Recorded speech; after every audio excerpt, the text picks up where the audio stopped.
क्या आपके हाथ पैरों में सूनापन या झंझनाहट रहती है? इस वीडियो के अंत तक आपको पता चलेगा कि ये सूनापन और झंझनाहट क्या है, क्या सिम्टम्स डेंजरस हैं, कब अपने डॉक्टर से मिलना है, कैसी दवाइयाँ खानी हैं, कैसे इन सिम्टम्स से रिलीफ पानी है, क्या कारण है इस सूनापन और झंझनाहट के जो आपके हाथों में या पैरों में हमेशा रहते हैं। नमस्कार, मैं हूं doctor Shuchin Bajaj, founder director Ujala Cygnus group of hospitals, और आज हम बात करेंगे पेरिफेरल न्यूरोपैथी की। पेरिफेरल न्यूरोपैथी यानी आपकी नसें जब फंक्शन करना प्रॉपरली ख़राब हो जाएं या प्रॉपरली फंक्शन ना करें, यानी अगर दर्द नहीं भी है तो दर्द का सिग्नल भेजने लगें, अगर दर्द है तो दर्द का सिग्नल ना भेजें।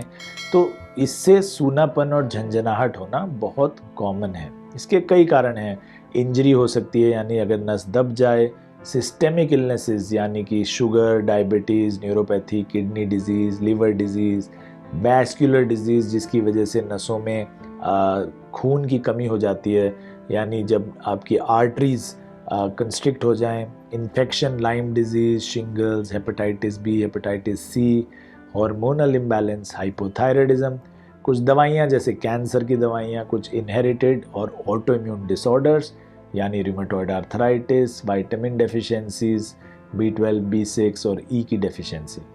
तो क्या सिम्टम्स होते हैं इस न्यूरोपैथी में? न्यूरोपैथिक पेन 3 कैटेगरीज में हम मोस्टली करते हैं: मोटर न्यूरोपैथी, सेंसरी न्यूरोपैथी और ऑटोनॉमिक न्यूरोपैथी। मोटर न्यूरोपैथी के सिम्टम्स मसल क्रैम्प्स होना, ट्विचिंग होना, वीकनेस आ जाना, फुट ड्रॉप हो जाना, मसल्स वेस्ट हो जाना, बिल्कुल पतले हो जाना आपके हाथ पैर, पैरालिसिस हो जाना, ये सब मोटर न्यूरोपैथी के सिम्टम्स हैं।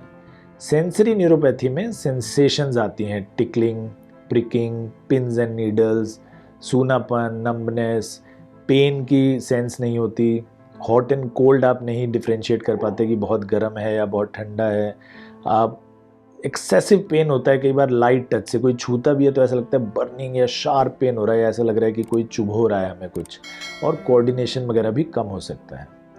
ऑटोनॉमिक न्यूरोपैथी में अंदर की सारी प्रॉब्लम्स होती हैं, जैसे कॉन्स्टिपेशन हो जाता है, डायरिया हो जाता है, फटीग हो जाता है, डिजीनेस होता है, जैसे खड़े होते हैं तो चक्कर आना शुरू होता है, लो बीपी हो जाता है, हार्ट रेट कई बार बहुत फास्ट होने लगता है, स्वेटिंग होने लगती है, सेक्सुअल डिसफंक्शन होता है, इरेक्शन वगैरह नहीं होती, बाउल ब्लैडर कंट्रोल चला जाता है, कभी आपके अपने आप लैट्रिन निकल जाती है, कई बार आती ही नहीं है, कई बार पता नहीं चलता कि पेशाब आने वाली है या नहीं।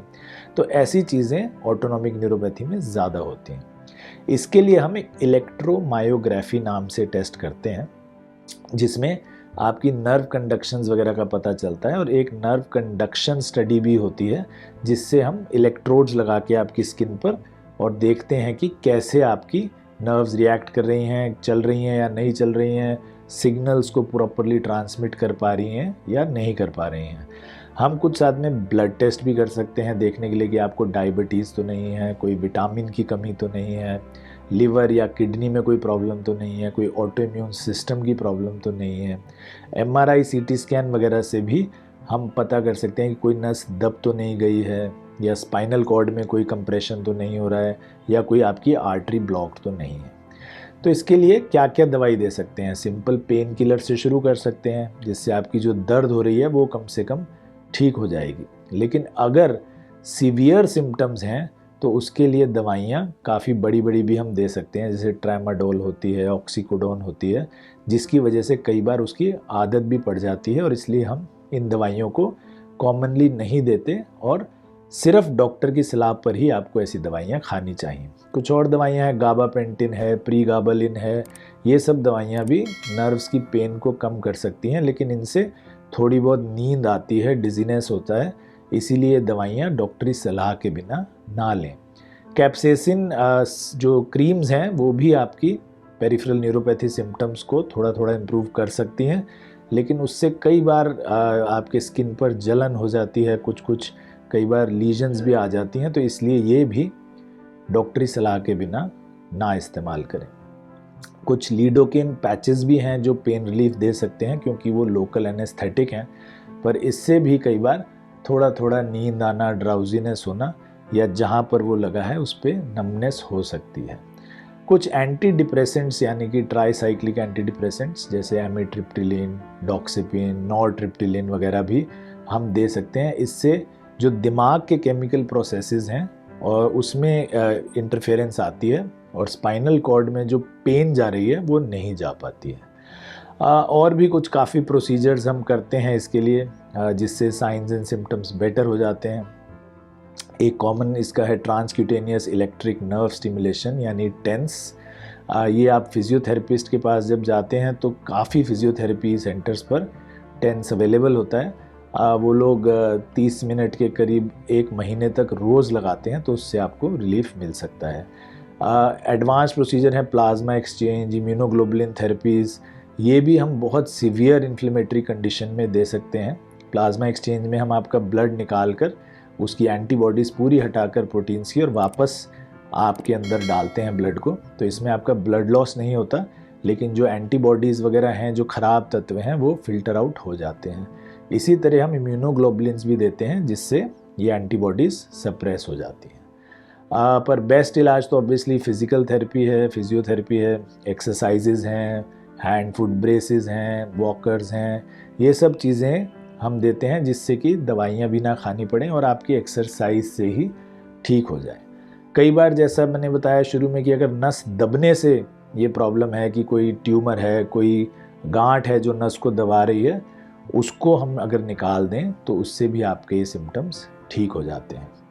एरोबिक एक्सरसाइजेज जैसे मैंने बताया, फिज़िकल थेरेपी, वो बहुत इम्पॉर्टेंट हैं और वो ब्लड फ्लो को इंक्रीज़ करती हैं, एंडोर्फिन्स को इंक्रीज़ करती हैं। ये सब चीज़ें जो हैं ये हैप्पी हार्मोन्स होते हैं और ये बॉडी को नेचुरली हील करने में हेल्प करते हैं। तो अगर आप हफ्ते में 3 से 4 दिन 30 से 40 मिनट अगर एरोबिक एक्सरसाइजेस करें तो काफ़ी सारे सिम्टम्स आपके ठीक हो सकते हैं।